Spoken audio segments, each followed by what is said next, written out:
Assalamualaikum warahmatullahi wabarakatuh. Perkenalkan, nama saya Nur Hasana, NIM C1B020061 dari Prodi Manajemen Bisnis, kelas R003. Ingin menjelaskan materi saya yang berjudul Manajemen Persediaan. Baiklah, langsung saja ke pengertian manajemen persediaan. Persediaan merupakan salah satu unsur penting dalam operasi perusahaan.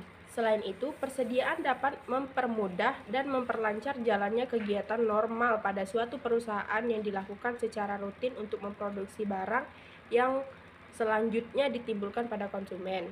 Pengertian persediaan menurut Freddy Rangkuti yaitu salah satu unsur yang paling aktif dalam operasi perusahaan yang secara kontinu diperoleh, diubah, kemudian dijual kembali.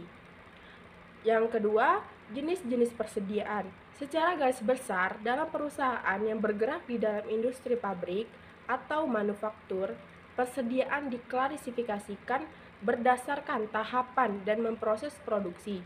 Karena itu, jenis-jenis persediaan menurut Freddy Rangkuti berdasarkan jenis dan posisi barang. Terdiri dari yang pertama persediaan bahan baku, yang kedua persediaan komponen-komponen rakitan, yang ketiga persediaan bahan pembantu atau penolok, yang keempat persediaan barang setengah jadi, dan yang kelima persediaan barang jadi.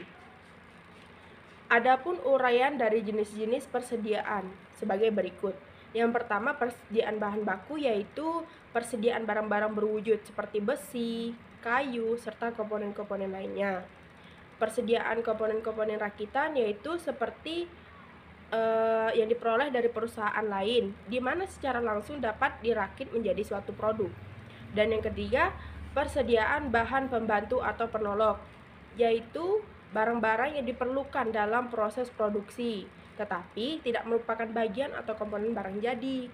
Dan yang keempat, persediaan barang setengah jadi, yang merupakan keluaran dari tiap-tiap bagian dalam proses produksi atau yang telah diolah menjadi suatu bentuk, tetapi masih perlu diproses lebih lanjut menjadi barang jadi.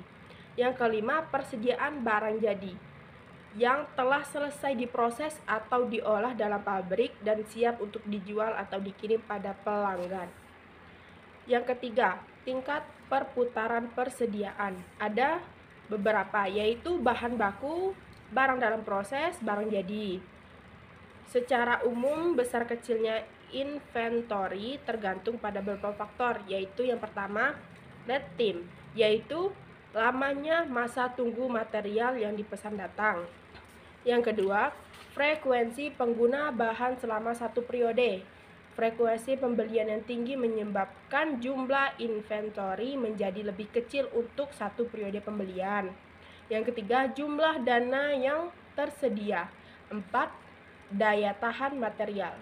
Secara khusus, faktor-faktor yang mempengaruhi persediaan adalah yaitu bahan baku yang dipengaruhi oleh perkiraan produksi, sifat musiman produksi. Dan yang kedua, barang dalam proses dipengaruhi oleh lamanya produksi, yaitu waktu yang dibutuhkan sejak saat bahan baku masuk ke proses produksi sampai dengan saat penyelesaian barang jadi. Dan yang ketiga, barang jadi. Persediaan ini sebenarnya merupakan masalah koordinasi produksi dan penjual. Yang keempat, biaya persediaan. Biaya inventory sebagai merupakan biaya variabel dan sebagian lainnya merupakan biaya tetap. Biaya inventory yang bersifat variabel adalah biaya yang merupakan berubah-ubah karena adanya perubahan jumlah inventory yang ada di dalam gudang. Biaya tersebut akan naik kalau kita meningkatkan jumlah persediaan yang disimpan. Adapun jenis biaya ini antara lain dalam bentuknya biaya modal yang ditanamkan dalam persediaan tersebut, biaya asuransi persediaan, biaya atau upah buruh yang mengurusi penerimaan barang. Yang kelima,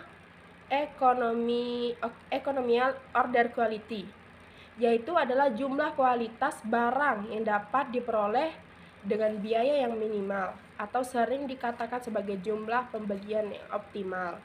Yang keenam yaitu reorder point, yaitu saat atau titik di mana harus diadakan pesanan lagi sedemikian rupa sehingga kedatangan atau penerimaan material yang dipesan itu adalah tepat pada waktu di mana persediaan di atas seperti stok sama dengan 0. beberapa faktor, yaitu yang pertama, penggunaan material selamat tegangan waktu mendapatkan barang, dan yang kedua, besarnya safety stock. Baiklah, mungkin hanya itu yang dapat saya sampaikan. Saya akhiri. Wassalamualaikum warahmatullahi wabarakatuh.